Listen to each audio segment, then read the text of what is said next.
All right. Hello, friends, and welcome back to another exciting episode of the Keyframes demo. In the last episode, we started playing in the rain with our best friends and the boys who we had met fairly recently, and I am excited to see what sort of shenanigans we get up to in this episode. Excited to see. They seem like they are goofing off.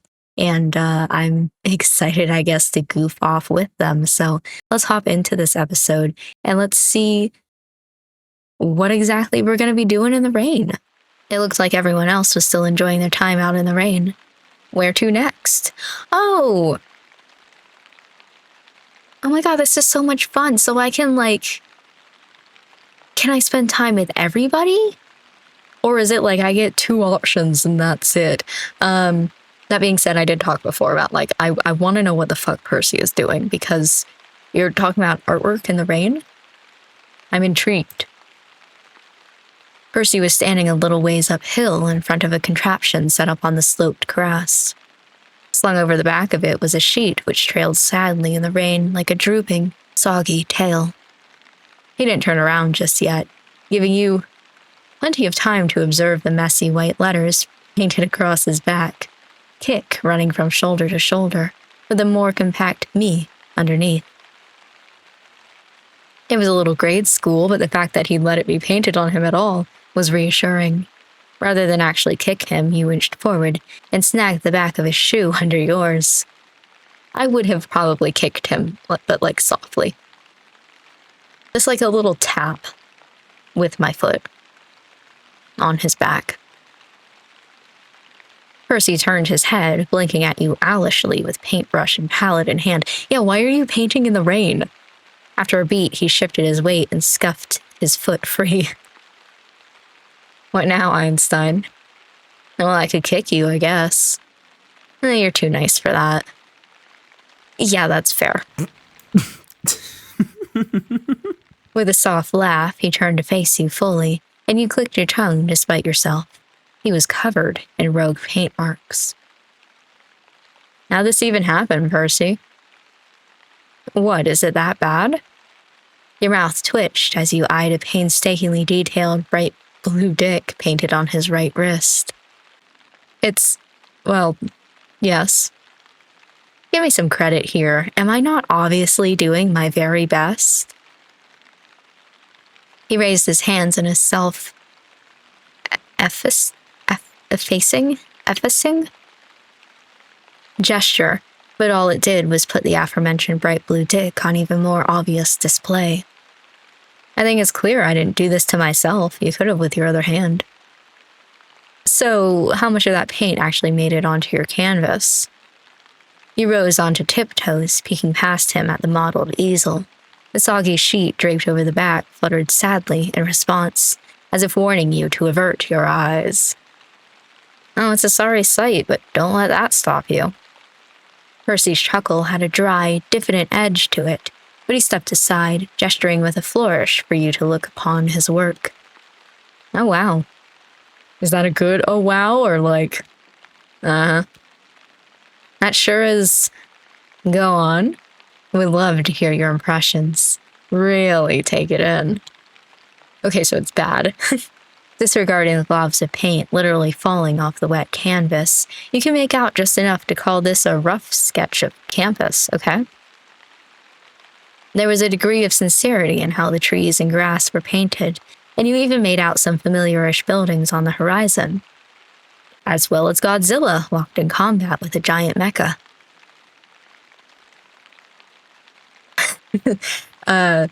Immediately, can I put it on my fridge? Put it through the... Hey, Percy? It's really ugly. Dear fuck, it's hideous. My favorite is still, can I put it on my fridge? I like to imagine me saying that in sarcasm. I'd say yes, but I already got a call from the blue, so... You know what Elio said about it? He took one look and he said, "Some paintings aren't happy little mistakes." Can you believe that? Percy puffed up proudly in seeming defiance of Elio's analysis.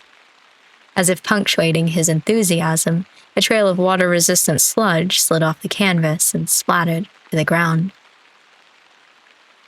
You sure you don't want to cover it back up? I may have gone a little heavy on some parts, it's fine. Pushing his bangs back, he turned to you with an easy smile, blithely ignoring the trail of rainbow goop dripping slowly off the easel. Tell you what, why don't you try a bit? What do you mean?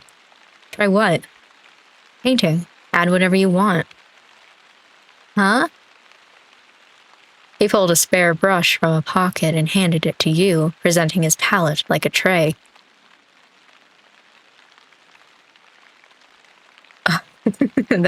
This one was my first thought, but I would not do that.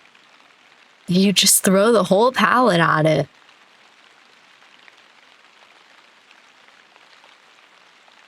Let's do a few simple flowers. You considered a few spots on the splotchy lawn, then dabbed the brush into some white-ish paint. A few quick swipes and some splodges of yellow, and you managed to paint a few daisies onto the grass. Percy peeked over your shoulder at the addition, humming quietly before nodding. I'd have picked clovers, but I like these two. I worry that, I don't know what this is for. You know, is this like a school project? I don't want to add a dick to it if it's for a school project. I could see Godzilla fighting a giant mecha for a school project.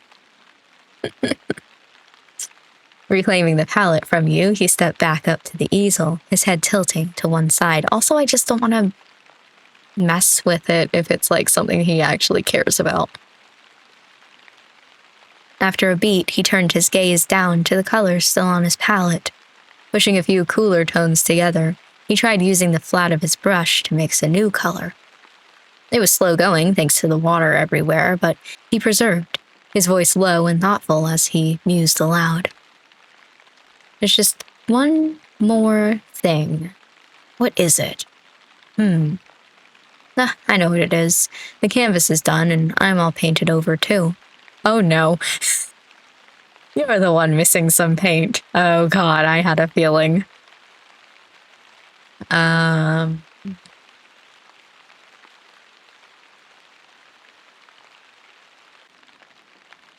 don't know. Time to get out of reach is my first thought, but... You hopped backwards with one hand braced on your hip, the other raising to wag a finger. Now hold on a second. What's up? So he asked, but the smirk spreading on his face told you all you needed to know. He raised his paintbrush, and a drip of teal fell on the saturated bristles.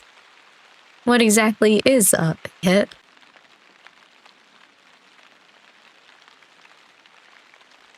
I don't mind. I'm not going down without a fight. Oh shit. Hold on. I want to read what they all say before I pick one. Don't give me an option that I have to quickly. I can't read that fast. Okay, let's see. I'm going to go back and forth in order to see what they all say. You grabbed the palette and shoved it into his face. Okay. You swiped some paint and gave kitty cat face. I like that one. He wanted another dick drawn on him. Or as much paint over his hand as possible. I'm giving you whiskers. No, I'm adorable. I didn't think he would actually get the whiskers. Damn, I was just doing it because it was kind of cute. I wasn't expecting to actually see it. He grabbed the palette with a muffled laugh, holding it up like a shield, but lowered it upon realizing his paints were at risk of sliding completely off. You're wide open, Tazaki. What do you mean? Ah! You dove for the palette, and the next few minutes dissolved into a mess of pigment. Your attempts to draw on each other quickly devolved into smacking whatever handfuls of paint you could grab on each other, in between affronted yelps and involuntary laughs. Do you yield? Never! By the time the scuffle ended, your nose was purple, and Percy had a vivid squiggle of blue running down his forehead. You squared off, ready for round 2, until Percy glanced down. Jesus, look at the grass. We should clean this up. Yeah, fair point. Truce?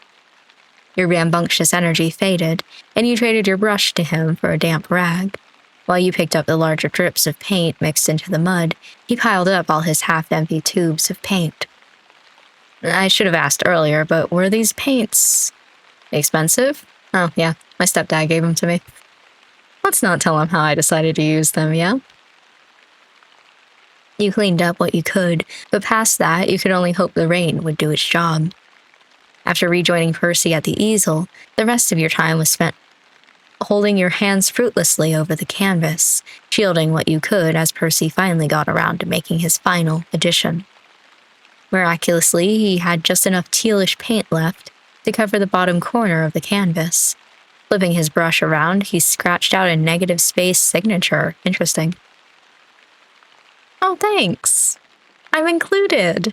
All I did was add little daisies, but thanks. As you scooped paint tubes back into a box and Percy drew the sheet back over his painting, you heard Elio calling for everyone's attention. So there is only 2 that you're allowed to do. Okay. It's sliding time. And that's our cue. Wow, sure enough, that is a big slide.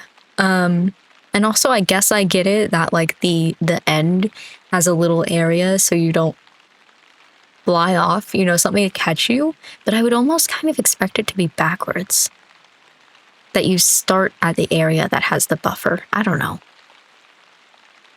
In 1s and 2s, the 6 of you were soon congregated on the lamplit path that led back to campus. The contents of that big cardboard box from earlier had been dug out and set on the grass. Best purchase I've ever made in my entire life. Elio's beaming smile verged on the manic as he looked proudly upon the scene. Water babbled like a brook, running down the pair of bright yellow and orange water slides. 2? Connected start to top for twice the ride time. Okay, I see. These guys meant business. The whole contraption was anchored firmly into the hillside, covering enough of a slope that it promised a speedy trip downhill, as well as a bumpy one thanks to the many hills that crested along the way. Is the landing pad supposed to be a pineapple? Yeah. It's beautiful. Okay, who's going first? Elio darted forward a few steps before spinning to face you all, bouncing eagerly as he rubbed his hands gleefully together.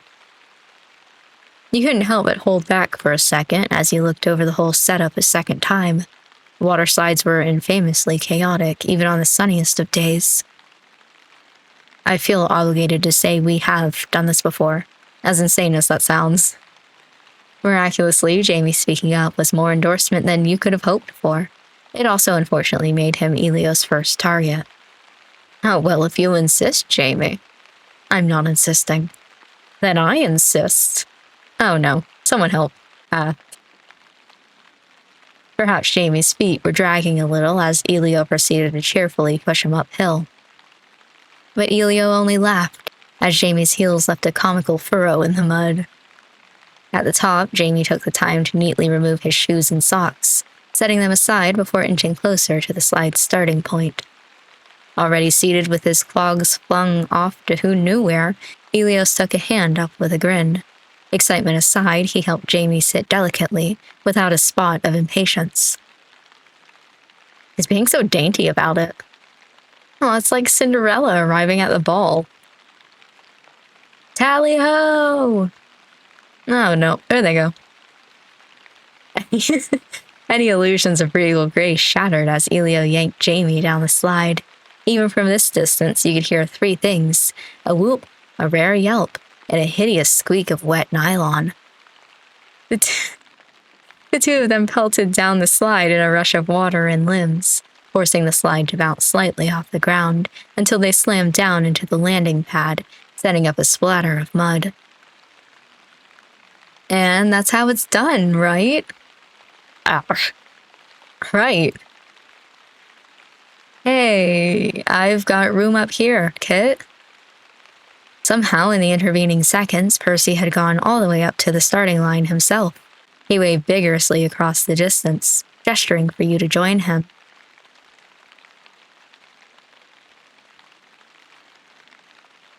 I guess. Hold on. Once you were at the starting line, you settled down in the unoccupied lane. Percy was already lined up, ready to slide headfirst down like a penguin. Oh boy, I feel like that's gonna hurt at the end, but don't overthink it too hard or you'll end up like Jamie. Oh boy. I'd probably sit. Safe, but a reliable option. Listen, I've done this in the past, not, on a hill in the rain, but I have done this in general in the past, and it's never ended up well for me. Like, I stopped doing it because every single time that I did, something would go not horrifically wrong, but something would go wrong and it wouldn't end up being a fun time. So, I'll take the safe choice. He chuckled, twirling some hair around his finger. Okay. You do your thing and I'll do mine. Percy reached for the side of the slide, grabbing on and pushing backwards to gather his strength. All right, on the count of 3. 1, 2, 3. I worry. The ride was far bumpier than you expected, even after seeing Jamie and Elio take the maiden voyage. It wasn't really a race, but Percy had the slightest lead, and even as water splashed up to his face, you heard him let out a delighted whoop. Now turn. Turn? Well, no one said this water slide business would be easy. Not even 5 minutes later, you stood beside a waterlogged Percy, squeezing the water out of your clothes with newly scraped knees and a face full of mud. He pushed his bangs back again, entirely too pleased with himself despite having met a similar fate. The others were busily cleaning off the slide in the background, having recently rescued it from the consequences of your untimely maneuver. Great job flipping over the slide. You told me to turn. I think you and I have very different definitions of turn. I still don't know what that is supposed to mean. In general. Deja and Cameron slid down then, marking the water slide as once again open for business. Elio passed you both by, clapping and calling out to the next pair to line up. Dignity and manners quickly gave way to infectious hilarity as pair after pair ran up to slide back downhill. Against all her efforts, Deja got splashed more than she initially wanted, but she kept in surprisingly good spirits, thanks in no small part to Cameron's high, sweet laughter. Percy was no pushover either, goading anyone who looked his way into another round. He was even giggling by his 4th go, slapping helplessly at the grass while he clutched his middle. You went full starfish. You knocked me off course. At least you landed in the right spot. Jamie sat up from where he'd careened fully off the side, so covered in mud that the rest of you had to turn away and laugh. He had to turn away too to hide his own inelegant snort of amusement. At least you have the best airtime out of all of us. Please, surpass me. I have too many trophies as it is. You heard him, back up to the top. Ever so slowly, in between slips and slides and splashes, the rain fell less and less. Oh no, that's the worst. Overhead, the first pinpricks of late sunlight began to peek through the gray. Looks like the rain's about to stop. Anyone want to go for a last run?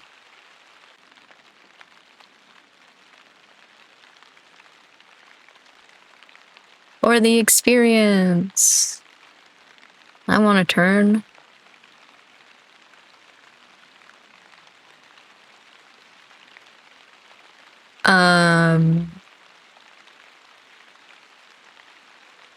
I feel like Cameron's always down to clown, right? Like, I'm kind of nervous about asking anybody else, but I feel like Cameron is always ready to go, no matter what it is. Please. I'm already on my way, you see? As you reached the top of the slide, you had little choice but to stop and stare, gazing fondly down at Cameron's worst idea so far. Oh no. They were lying on their back, arms crossed over their chests. That was all normal. They were upside down, intending on sliding head first. That'd get them banned from any water park in a heartbeat. Come on, let's go, unless you're a weenie.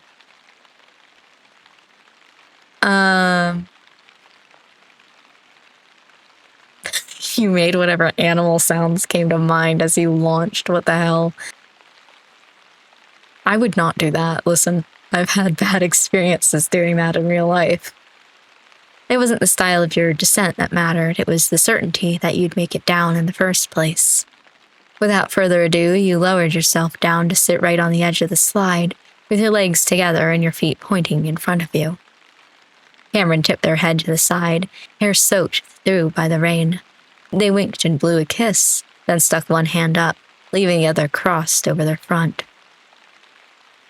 Aw, we can look at each other the whole time. Yeah.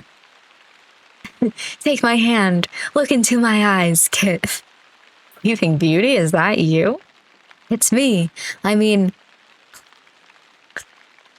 You took their hand and Cameron giggled before escalating into a full cackle as you pulled them down the slope with you. Water coursed by and you sailed down as a pair, tethered together by your hands and laughing all the while.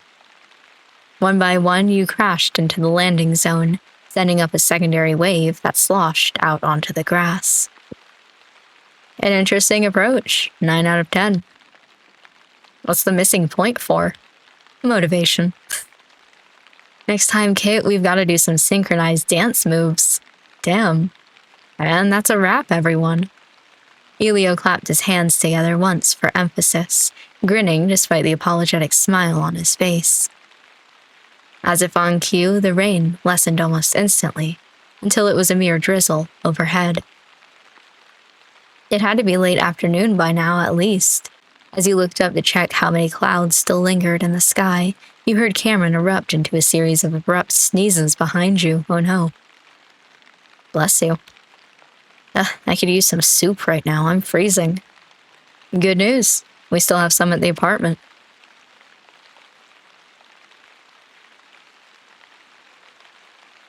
It feels wrong to go for soup without, extending would everybody like soup. That was my thought as, I was reading this, oh, hopefully they invite everybody else, because that's just rude. To be like, okay, have fun, we're gonna go have soup. We gotta go as a group unless everybody agrees, hey, it's time to stop hanging out. You guys want any? I'm never gonna say no to free food. The more the merrier. Welcome to our dorm. You, Deja, and Cameron returned to your apartment. Since they were your guest, okay, albeit a very familiar one, Cameron was first into the shower. Muddy shoes and waterlogged clothes were all piled in a laundry basket for later, and after a quick mop-up, you swapped places with Cam to wash up. Thankfully, it only took some dedicated scrubbing. That sounds like it was a little bit more than just only to get all the paint off. I forgot about the paint. You exited the shower with a billow of steam, sighing comfortably while you returned to the living room. Soup's on, again. You two go ahead.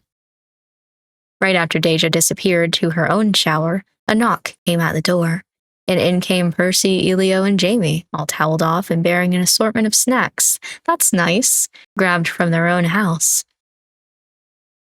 After raiding the cabinets for every bowl you owned and waiting for Deja to return, you all settled in to warm your stomachs. Cameron made the executive decision to put on a cooking show, and as empty bowls stacked up in the sink one by one, your impromptu meal shifted seamlessly into a good old-fashioned hangout. Is shrimp paste really that hard to cook with? I think it's more about balancing the flavors. Then it depends on the judge's tastes. So, if Elia was judging, nobody would get eliminated ever. That's true, I eat everything. The sky outside remained gray, but that was no problem. In the warm light of the apartment, you traded idle banter and let the time tick lazily by. After the day's impromptu outing, all of you were happy to lounge around well into the evening, closing out your rainy day in each other's company. Oh, and that's it. Sure. Hey, how's it going? I get jump scared every single time there's a phone call. It's going all right. How about you? Good. I mean, all right, all things considered. Okay. Is something wrong? No, I just, wanted to talk to someone. Thanks. What's up? Hey, that's what I'm asking you. I'm asking first. Are you on campus? Yeah, I was just heading back from office hours. It's a long walk, so I figured I'd call someone. See what's up. Like trying to get out of the way so you guys can read it, but I'm also like, well, he's actively talking, so.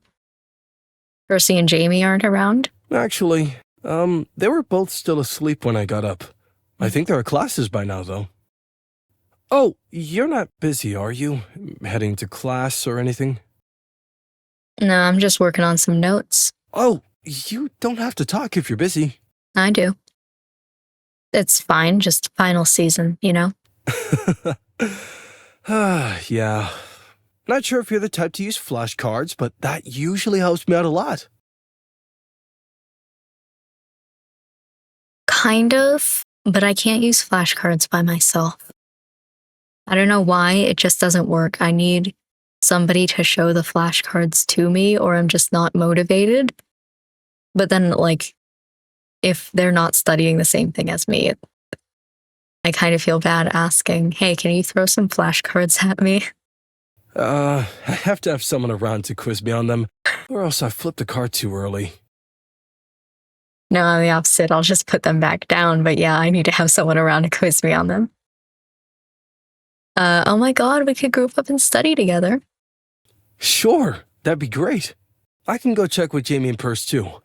Well, I mean, Jamie doesn't need to study, but I bet he'd still want to hang out. He needs to. I'll beat him up until he does. And maybe you can invite Deja and Cam. A study room sounds nice. Yeah, sounds good. Just let me know and I'll double check with them. And I'm back now. I'll talk to you later. Sure thing. Text messages. Let's see. Oh boy. Okay, so this one, and the black scroll is what we're looking for. I think I got a rash. Rookie mistake. That's why you always ring a rash guard. Oh, sorry. We'll remember next time we get a random invite to go water sliding in the rain. And then 5th floor group chat. I don't care how good you are. Stop banging on the walls. Oh, sorry. That was me. My code wasn't working right. Then how? What was the banging? My head, the wall, my will to live. Do you need help? No. It kind of sounds like you need help. Why is this one still going? Like I clicked out of it and then it was like, oh yeah.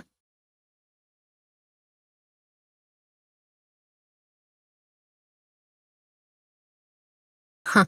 Okay, anyway. Close that and then I guess start event. Yippee! Oh my god, study hall! As the semester continued to wind down, finals marched ever closer, regardless of anyone's wishes to the contrary. While it was great that the boys were feeling studious too, the main priority was still to help Cameron focus long enough to make a dent in their coursework. You blinked the glaze rapidly from your eyes and sighed. Evidently, reading the same paragraph over and over wasn't getting anything done, so you leaned back to stretch instead. No use forcing it. Can I borrow your ruler? Yep. At their quiet exchange, you couldn't help but glance over at the complete mess on their side of the study room. Books and binders formed a wobbly blockade, interspersed with pencils and scrap paper. You could just barely see their laptops hidden within, whirring plaintively from a nest of charging cables. Thanks. From next to you came the irritated scratch of lead as Cameron crossed something out. You peeked down with half a mind to ask what was wrong when Deja caught your eye.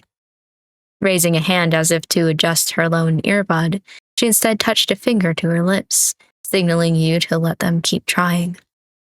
You gave her a soft smile, grateful for her help as always. Still, you couldn't help but feel bad for Cameron. They were trying, and despite that, you had a feeling their focus was fraying fast.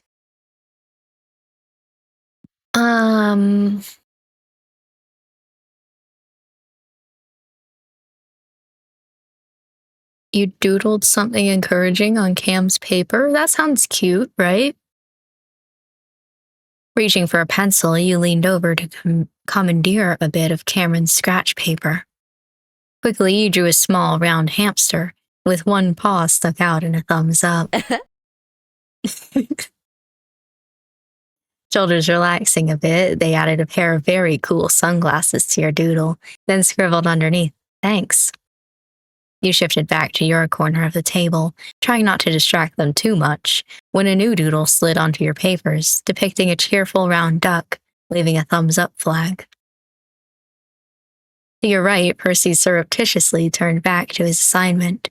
He stifled a small snort of amusement, then stowed the note in your pencil case for safekeeping. You finally reached for your phone and checked the time. Against all odds, the 5 of you had actually managed to get a good 2 hours of quiet, focused studying. Miracles did happen. I was going to say there's 6 of us, though. But I guess we're leaving out Jamie. That just left Jamie, who sat across from you with his chin propped in one palm. He was easily the most relaxed of you all, which made sense considering all he had with him was a single book. He was clearly not studying despite showing up to the session. Was he planning to do it later? As if detecting your train of thought, his gaze shifted up to meet yours.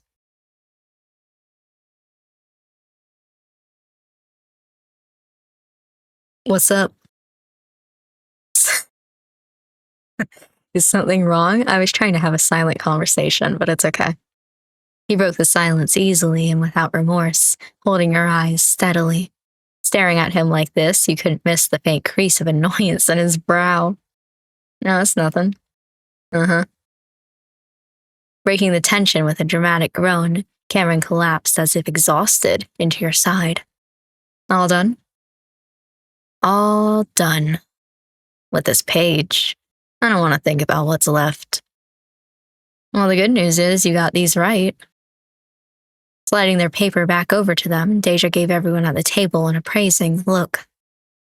Stretch break? Water, too. Instantly, Elio nudged his laptop away and stood, before folding himself neatly backwards, arms outstretched, arching smoothly and way too flexibly from a standing position into a full-on bridge. Ah, that's better. Why is the last paragraph always so hard to write? Just copy your introduction, word for word, or rehash your main arguments. Or try writing something about scope, personal significance. Elio gave you a grateful grin, albeit a bit of strained one given his current position. Thanks, Kit, but I don't know how personal I can get about spectroscopy? Spectroscopy? With that, the room fell fully into break mode. Cameron wiggled off their seat and away to the restrooms in a flash, and Deja settled into a gentle lunge on the floor, stretching out her calf while scrolling her phone for a new study playlist. I'm gonna grab a refill. Anyone else need one?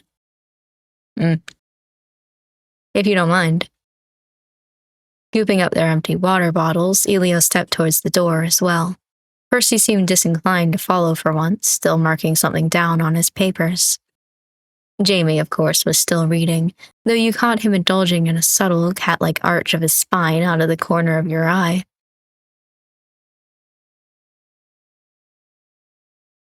Okay. Let's see here. Percy's working. Like, yo, my good bitch, it's break time. Chill out. Jamie, I feel like our interactions never go well. Elio left to refill water bottles. It's nice to go and like help out. Deja's stretching. I don't know. Cameron left. So like, not in the room.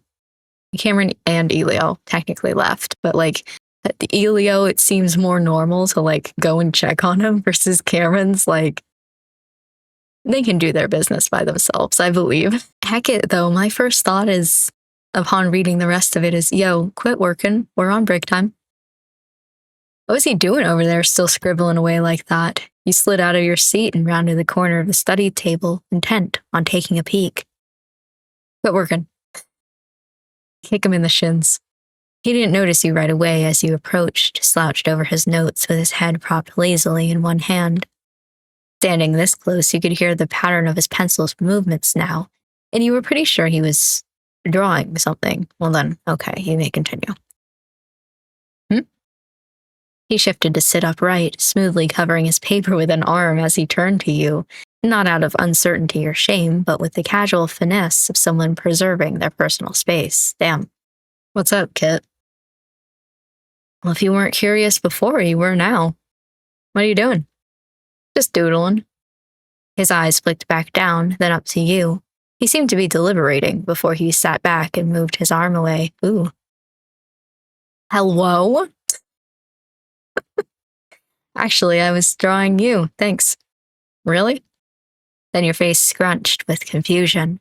All you saw was a small anthropomorphic pear standing on a cutting board with teary eyes and trembling legs. Thanks, you shouldn't have.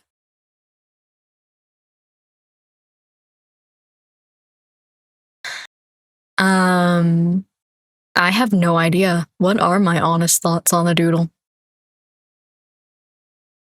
Yes, I can see the resemblance. I hadn't quite thought that far about, everybody else. Your eyes wandered to the other notebooks Percy had stacked on the table. As if he was reading your mind, he reached out and flipped quickly through the one on top, giving you a quick look at the sketches scattered on the margins. Why am I going through this man's notebooks? Whoa, so this is a regular thing? I'm impressed. I'm hobby level. It helps take my mind off of things for a bit. I try to have fun with it. Say, that note you passed me earlier? You tipped your head towards your pencil bag, where the note in question was currently stored. What was that for? I saw my chance and I took it. I mean, you started it. He glanced at his laptop screen, which was currently idling on a half-finished assignment. I'm guessing doodles are more fun than your math assignment for the week? Yeah. There's only so many functions I can graph before my brain wanders off. As if to demonstrate, he pressed his pencil to his most recent scratch work, and soon a little cartoon brain was skateboarding down the function plotted on the page. Have you ever turned in something with a drawing on it? I might have, and I might have not. Okay. Keep your secrets. Very mysterious. I totally have. And I've also turned in work where, I've drawn puzzles for my teachers to solve. I don't know why, and I can't think of what they're called right now. Oh my god. There's a certain kind of puzzle it's kind of like Sudoku, but it's also not, where you have numbers at the top and on the side, and from those numbers you have to figure out how many of the boxes in the middle you have to fill, and then it becomes an image. I did one of those for my math teacher once. I forget what it was on. I think it was on a test. I had finished a test early, and so I had drawn her a really simple thing for her to solve. And she was like, what the hell? But yeah, I would doodle on my tests all the time in that class. Because I would always finish early, but then I'd be scared that I didn't want to be the first one to turn my work in or anything. I'd just wait until the end of class as I was leaving to turn it in. So she got a lot of doodles that year. Rapidly approaching footsteps signaled the end of break time, and soon both Elio and Cameron were back. Drifting back to your side of the table, you dropped a little reluctantly into your seat. It seemed that everyone still had something to occupy themselves with, and so, with a scattering of grumbles and sighs, you all settled back in around the study table. Taking a quiet breath to steady yourself, you flipped your notes back open, determined to finish up on a strong note. All told, you managed a collective 15 minutes of continued studying, and it seemed that was all you'd get, as all too soon Elio dropped his pencil and leaned back. Oh man, I'm getting hangry. Grabbing his jacket from the back of his chair, he slung it quickly over his shoulders, lifting his water bottle out of habit afterwards. I'll do a snack run. Any requests? Grab me a juice? Yep. Anyone else? Yeah, anything's fine. Deja murmured her agreement soon after, offering Elio an appreciative smile before returning to her textbook. That left. I'll just come with, I think. Shutting his laptop, Percy scooped up his bag and made a stand as well. You'll need a hand, won't you? True. Kit, you want anything? I don't get to choose. It's either tag along or can I text you if I think of anything? Yeah, my immediate thought is a small bag of chips. I like salt. I guess I'll text you if I need anything. As if puppeted by the same strings, both Percy and Elio give you a single thumbs up. Sure. Percy and Elio darted out of the room, and you heard a splutter of laughter before the door was even shut. Y'all are getting into some mischief. The room was noticeably quieter without them in it. Every rustle of paper or scrape of I do want to know what they're going to be getting into if they're being mischievous, but every rustle of paper or scrape of lead stood out. And had that clock on the wall been ticking so loudly all this time? You tried to buckle down and get back to it. You adjusted your grip on your pen. I wonder, can you Oh, you can with the up and down arrow keys. You can select these things, so there's really no need for the mouse at all. That's exciting. You adjusted your grip on your pencil, breathed out, and looked back down at your notes. Surely there was something here to keep your attention locked where it needed to be. There, an idle question scribbled in a margin, circled twice and not yet answered. You were pretty sure you had a printout somewhere that would help. Your focus resharpened, and you flipped open a folder of notes to look for what you needed. How's everyone feeling? You dropped your own pencil and raised a hand to stifle a sudden yawn. I got a little more done. Same. Perhaps that's our cue to take a break ourselves. Deja set her own pencil down and reached for her phone. Her eyes flicked up to the empty seats on your right, then back down. A silent yet blaring sign that Percy and Elio were running late. They're up to some mischief. Then why don't we head downtown? Wait, what? Her expression was so innocent that you doubted your hearing for a second. But no, in the next minute, Deja was on her feet, packing her bag up and slipping her phone into her pocket. Aren't you supposed to be studying? Deja, what? What? Let's take a break, a proper one. I have a feeling you're in on whatever this mischief is. I mean, sure, but what about... You gestured vaguely at the table, and she hummed in faint consideration. Honestly, you have time. Jamie checked the clock on the wall, then slipped his bookmark free and flipped a page. If those two aren't back by now, they won't be for at least another half hour. Damn. Just for a snack run? He made a dry, doubtful sound in the back of his throat. They've probably run off around campus first. Elio looked like he needed to burn some energy, okay? Well, that settles it, no? Deja zipped her bag shut with serene finality. Or finality, I don't know. Turning to regard you with a coolly raised eyebrow. Sounds like we've got license to relax a little, too. Come on, Kit, please? You tried to hold back a grin, lips quirking as you tilted your head. Oh, so I'm the goody two-shoes here, is that it? Kit, think about it. When's the last time Dee's been this impulsive, huh? They lowered their voice to a stage whisper, leaning close to give you a pleading look. In the glint of their eyes, you sensed a swiftly unfurling, near insatiable need to goof the hell off. It's a sign. We've got to run with it before we lose the chance, and who knows how long until we'll get it back again, huh? Huh? You know it's not a bad deal either. What do you say, quick drive downtown? A little stroll around city center? They ganged up on you in seamless unison, one earnest and the other smug. Looking between them, you...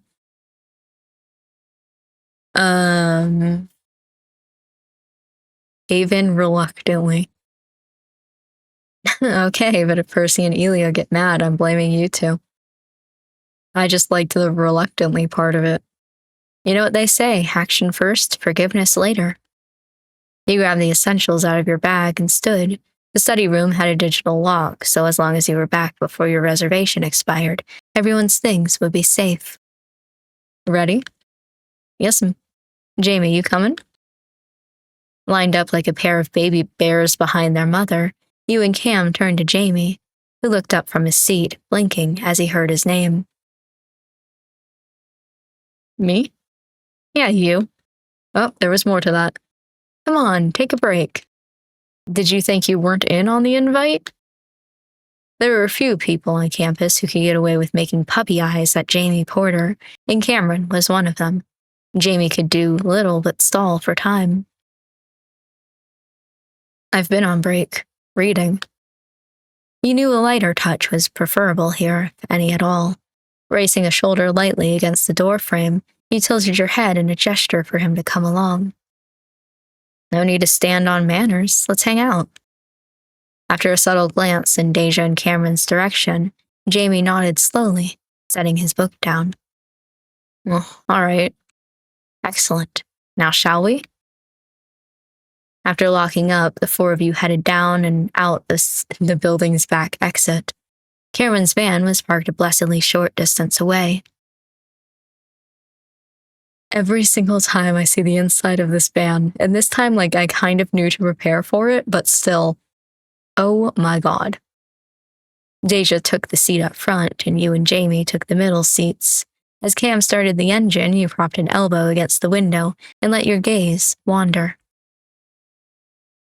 All good in the back?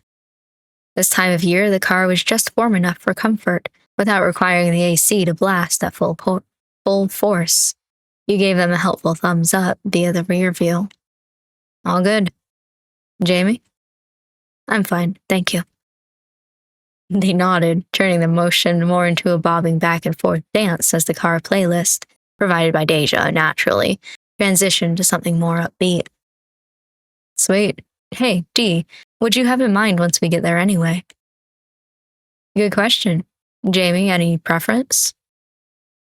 Oh, no, I'm the one being whisked away by all of you here. I believe that absolves me of itinerary duties. Fine by me, though I was more just asking if you had any favorite places in Fairfield. I've tried to visit each business at least once. For any particular reason? No, aside from curiosity. But I do frequent the florist shop, for example. What about you, Cameron? Oh, I like the coffee place. not as much as the one on campus, but you try a little bit of everything, you find a little bit of something to like everywhere, huh? Sure. And I suppose we'll find out what Deja's preference is. We very well just might. You all watched several hundred yards of roadside roll by before Jamie quietly broke the silence. You commute, Cameron, don't you? Oh, yeah? I come in for work pretty early most days, but at least I've got a pretty regular schedule because of that.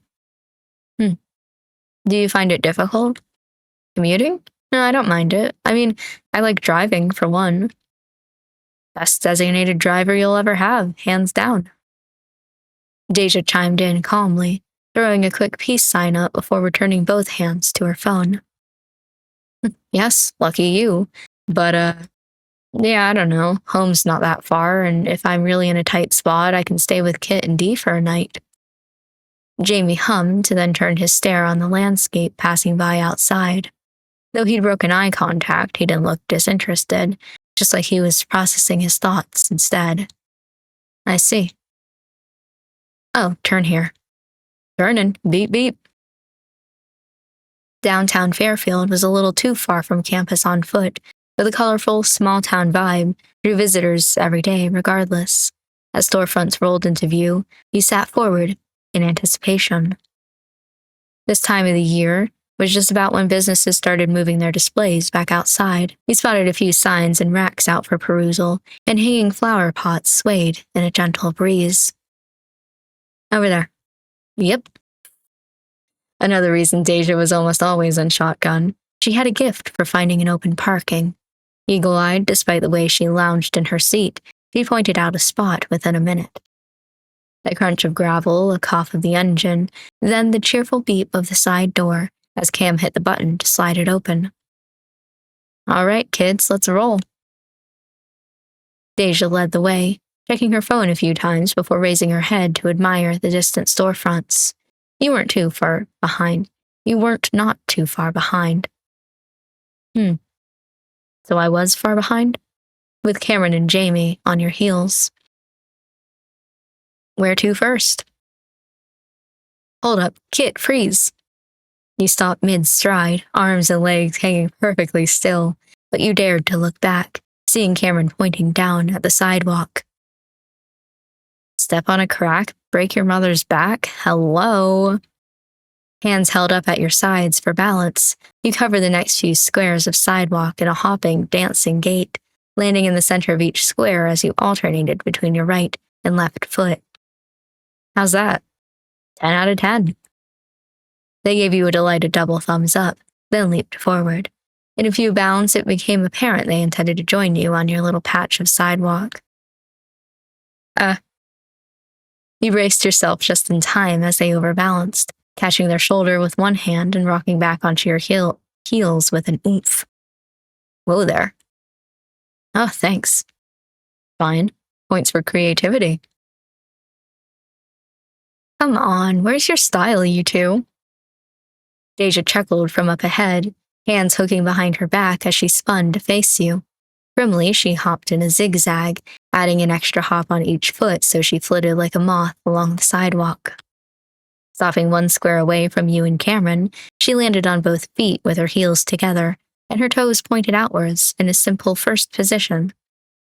Very classical. You and Cameron turned as one, looking back towards the only person left. Your turn, Jamie Reno. Standing a yard or two back, Jamie tilted his head in tiny increments, first one way, then the other. This is hopscotch? He pronounced the word delicately, his fluid accent becoming a touch more pronounced. Cam gave an encouraging nod. Pretty much, just without the chalk. Come on over, Red Rover. That's not unnecessarily confusing at all. It rhymed, I had no choice. While Cameron fended off a fond hair-tossling from Deja, you noticed Jamie watching them both with a faint smile. He'd been a little worried that without Percy or Elio around, he'd have a harder time relaxing. Deja's stint in the car hadn't necessarily helped, but at least you had Cam. On first glance, Cameron and Jamie went together like oil and water, but on a second, Cameron's impulsive humor clicked well with Jamie's more laid-back mannerisms. And what's this about doing it with style? You know, put your own spin on it. Find your flavor. Really tickle your balls about it. I think what Cameron means is just be you. Don't overthink it. No, go ahead, Jamie. Tickle your balls about it. For a moment, Jamie looked as if he was about to ask another question. Instead, he shrugged his shoulders to loosen them, then proceeded to hopscotch his way over to the rest of you. His gait was a little awkward thanks to the careful way he landed each hop in the exact center of every sidewalk square. Through it all, his hands stayed in his pockets, and his face remained placid. When he landed on the square in front of Cameron, he finally smiled again, expectantly, with just a touch of his typical self-satisfaction. There, how was that? Bog standard. Cameron verged on a pout, their earlier embarrassment forgotten, as they pointed pleadingly back up the sidewalk. Go again? With feeling this time? Cameron. Jamie's smile brightened to something truly happy, his eyes lighting gently with comfortable cheer. No. Aw. Cameron's energy was nonetheless infectious. As you all fell into step down the sidewalk, you each silently continued to avoid cracks in the concrete. All right. And with that, I'm going to go ahead and end this episode here for now. I find it really interesting that we are having an event now with the friends. I don't really know what else to call them, just like the friends as a group. And Jamie, he just feels like the sort of character who is always with his own friends, like sort of a thing that it is friends and Jamie instead of just Jamie. He doesn't, I'm not sure that this makes sense. He doesn't feel like his own person. He feels like a member of a group. And so I'm finding it really interesting that we are going to sort of be interacting with him in a group that is different from his usual group. I'm interested in seeing how it's going to go and I guess getting to know him a little bit more. We had, the baking scene at the very beginning, but I'm excited to figure out who he is without Percy and Elio. But that's going to have to be for next episode because I need to end this one here for now. So thank you for watching this episode. I hope that you enjoyed it, and I will see you in the next one for some more Keyframes.